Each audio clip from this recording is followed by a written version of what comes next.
کربلا سن 61 ہجری 4 محرم الحرام۔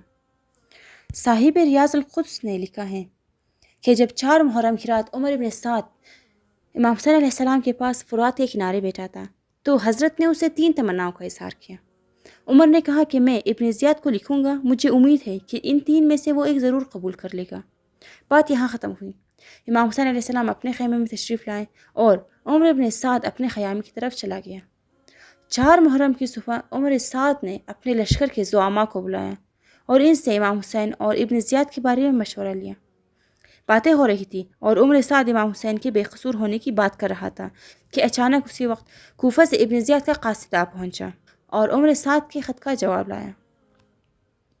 جو ہی ابن سعد نے ابن زیاد کے خط کا مضمون پڑھا تو بہت پریشان ہوا اور اپنی گفتگو جو لشکر کے بڑوں سے کر رہا تھا اس میں شرمندہ ہونے لگا اور خاموش ہو کر سوچنے لگا کہ فرزند رسول کسی صورت پسر مرجانہ کی اطاعت نہ کریں گے اور میں فرزند رسول سے لڑنا بھی نہیں چاہتا اور دوسری طرف رے کی حکومت کو بھی نہیں چھوڑ سکتا۔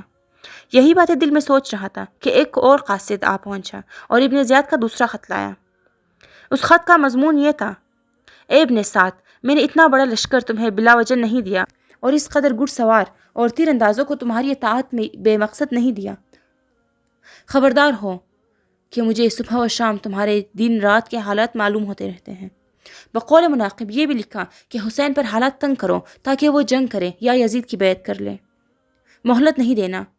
اور حسین پر تنگی کرنے کا مطلب یہ کہ اس کا پانی بند کر دو تاکہ اس کو تکلیف ہو اور وہ بیعت کرے یا جنگ کرے۔ والسلام۔ دشمن کے الفاظ صاف ظاہر ہے تلخ ہی ہوں گے، لہٰذا بے ادبی کی صحیح عکاسی کرنا ناگزیر تھا۔ ابن سعد یہ خط پڑھ کر بہت حیران اور پریشان ہوا اور ابن زیاد پر لعنت بھی کی اور سارا دن اس کی حالت متغیر رہی۔ جو ہی رات ہوئی تو موثق روایت کے مطابق امام حسین دکھی دل اور پریشان کیفیت میں خیمہ کے در سے 14ویں کے چاند کی طرف نکلے۔ پیغمبر کا عمامہ سر پر تھا، ان کی زیرہ پہنی ہوئی تھی اور ایک صحابی سے فرمایا: جاؤ ابن سعد سے کہو کہ میں دونوں لشکروں کے سامنے تم سے ملنا چاہتا ہوں، البتہ گفتگو تمہارے ساتھ خلوت میں ہوگی۔ ابن سعد کو یہ پیغام پہنچا تو وہ لشکر سے باہر نکلا اور امام بھی روانہ ہوئے، ایک جگہ پر بیٹھے۔ حفص اور دریت عمر کے محافظ ساتھ کھڑے تھے اور حضرت عباس علمدار اور حضرت علی اکبر امام حسین علیہ السلام کے محافظ بن کر کھڑے تھے۔ اور عمر ابن سعد نے کہا: ابن زیاد نے کہا ہے اور آج کے خطوط میں تاکید کی ہے کہ آپ ہر صورت میں یزید کی بیعت کریں، اگر بیعت نہیں کرتے تو پہلے آپ اور اصحاب پر پانی بند کر دوں، پھر آپ سے جنگ کروں۔ جس طرح عثمان کو پیاسا قتل کیا گیا اسی طرح آپ کو پیاسا شہید کریں گے۔ امام علیہ السلام نے ابن سعد کی باتیں سنی اور بطور نصیحت فرمایا: ہائے افسوس تجھ پر اے ابن سعد، کیا تم خدا سے نہیں ڈرتے؟ کیا تمہیں قیامت کا یقین نہیں؟ بسارے مرجانہ کی اطاعت کرتے ہو اور میرے قتل پر کمر بستہ ہو گئے ہو، حالانکہ تم جانتے ہو کہ میں کون ہوں۔ اگر تمہارے ہاتھ میرے خون سے رنگین ہوئے تو قیامت کے دن تمہاری نجات ہرگز نہ ہوگی۔ عمر ابن سعد نے عرض کیا: میں قربان جاؤں، میں آپ کو اچھی طرح جانتا ہوں، آپ کے حسب اور نسب کو تمام سے بہتر سمجھتا ہوں۔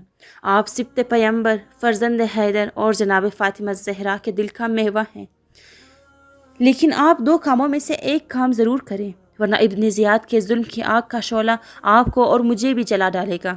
کوئی چارہ کریں تاکہ ہم دونوں بچ جائیں، آپ قتل ہو نہ اور نہ میں قتل ہوں۔